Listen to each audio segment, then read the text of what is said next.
Right now, as you read this, there is a voice in your head reading along. You can hear it. It is not out loud, but it is unmistakably there, sounding out these words in something that feels like your own voice. Stop for a moment and listen to it. That voice has been with you nearly your whole life. It narrates your day, rehearses your arguments, scolds you when you fail, and talks you through every hard decision you have ever made. You call it your thoughts. You call it, simply, you. But here is the strange thing you are about to sit with for the next several minutes. That voice is not reporting who you are. It is building it. The you that seems to be doing the thinking is not the thing producing the voice. It is the thing the voice produces. And by the end of this, you may not be sure which one you actually are. Hold on to that, because everything turns on it. Start with a simpler question. Where did the voice even come from? You were not born with it. A newborn has no inner monologue. It has sensation, hunger, warmth, fear, but no little narrator inside describing any of it. The voice has to be installed. And we know exactly how, because you can watch it being built in real time, out loud, in any toddler.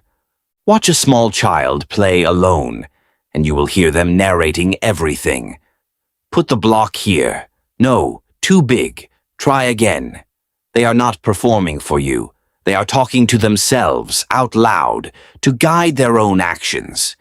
The psychologist Lev Vygotsky studied this almost a century ago and noticed something profound. This self-talk does not disappear as the child grows. It goes underground. The words get quieter, then become a mumble, then a movement of the lips, and finally they vanish from the outside world entirely and continue on the inside. The voice in your head is not something you were given. It is the voice of your own childhood, the instructions you once said out loud, driven inward until no one else could hear them. Sit with what that means. The voice you think of as the most private, most inner part of you began as something public. It is speech that learned to hide.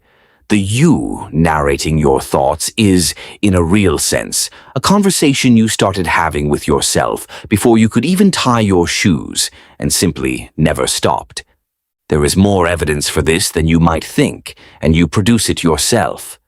Notice what happens the moment a task gets hard.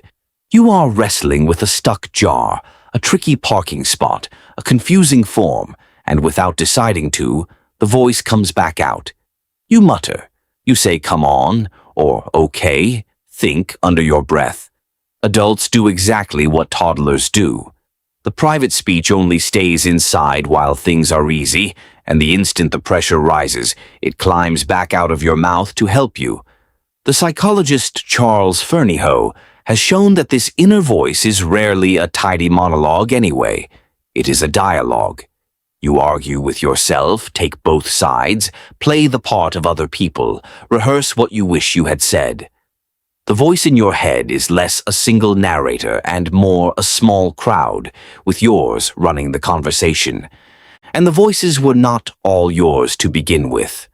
When the toddler's speech goes inward, it does not go in alone. It takes other people with it. The way a parent encouraged you or criticized you, the exact tone of a teacher or a sibling, gets folded into the inner voice and kept. This is why the harsh narrator that scolds you when you fail so often sounds, if you listen closely, like someone specific. You did not write all of your inner monologue. Some of it was dictated to you years ago by people who are no longer in the room, and you have been replaying it ever since in a voice you now mistake for your own. But if that is true, it raises a stranger question. If the voice is just speech turned inward, why does it feel like the real you? Why does it feel like the narrator and not the narration? And this is where it gets genuinely unsettling. Notice that the voice in your head never surprises you the way another person's voice does. When someone speaks to you, the words arrive from outside, and you have to process them to know what is coming. But your inner voice is different.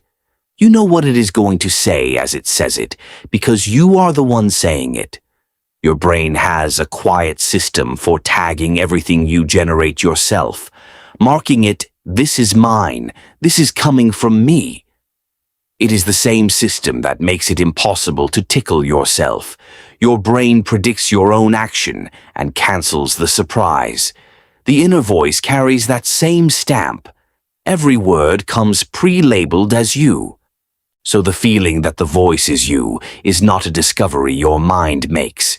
It is a tag your brain attaches. And when that tagging system breaks down, something remarkable happens. The exact same inner voice, stripped of its "this is mine" label, stops feeling like you at all. It starts to feel like someone else talking. Researchers studying auditory hallucinations have found this is one of the leading explanations for hearing voices that are not there. The voice may be self-generated inner speech that the brain has failed to recognize as its own. The words are coming from inside. The brain just lost the stamp that said so. Think about how thin that line is. The only difference between your private inner narrator and a voice that feels like an intruder is a single internal label, quietly applied, that you never asked for and cannot feel working. The you in your head is held together by a tag. If a thread that fundamental is running underneath your sense of self, it is worth asking what else of you is built this way, quietly, without your permission. That is the exact territory this channel lives in, so if this is gripping you, subscribe, and the next one will be waiting. Now, back to the voice, because we have not yet faced the strangest part. Here is something most people have never tested. You assume the voice is always on, that it is the constant soundtrack of being awake, narrating without pause. But when researchers actually measured it, that turned out to be false. A psychologist named Russell Hurlburt spent decades doing something deceptively simple. He gave people a beeper that went off at random moments throughout the day, and the instant it beeped, they had to record exactly what was in their awareness in that final fraction of a second before the beep. Not what they thought was usually there, what was actually there, right then. And the results overturned the assumption. The inner voice was present far less often than people believed. Sometimes thought was happening in images, sometimes in raw, wordless understanding, sometimes in feeling with no narration at all. And crucially, the amount of inner speech varied enormously from one person to the next. Some people reported a near-constant monologue. Others reported almost none. Let that land. There are people walking around right now who rarely hear words in their head at all, who think in pictures or pure concepts, and who were stunned to learn that anyone experiences a running verbal narrator. And there are people for whom the voice almost never stops. Both groups assumed everyone was like them. Both were wrong. The voice you take to be the universal texture of thought is not universal, and for long stretches it is not even there, in you. This is the discovery that tends to stop people cold. Maybe it just stopped you.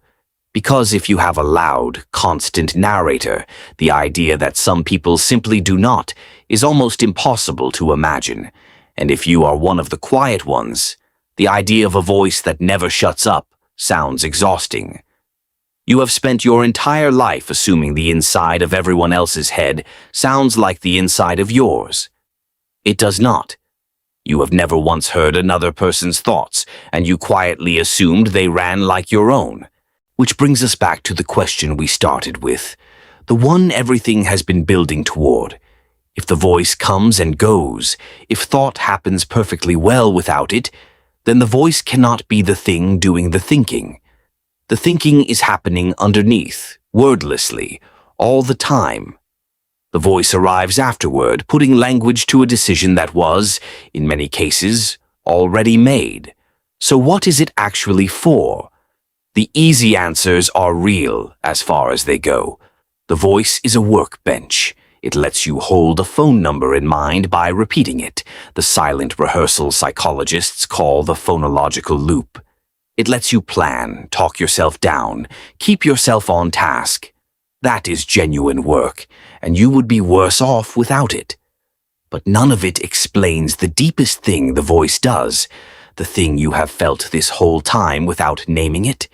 It does not just help you think, it makes you feel like a someone who is doing the thinking. The voice is not the source of your thoughts.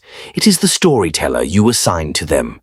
Underneath, in the dark, your brain runs on processes you will never hear, weighing, choosing, reacting in a language that has no words.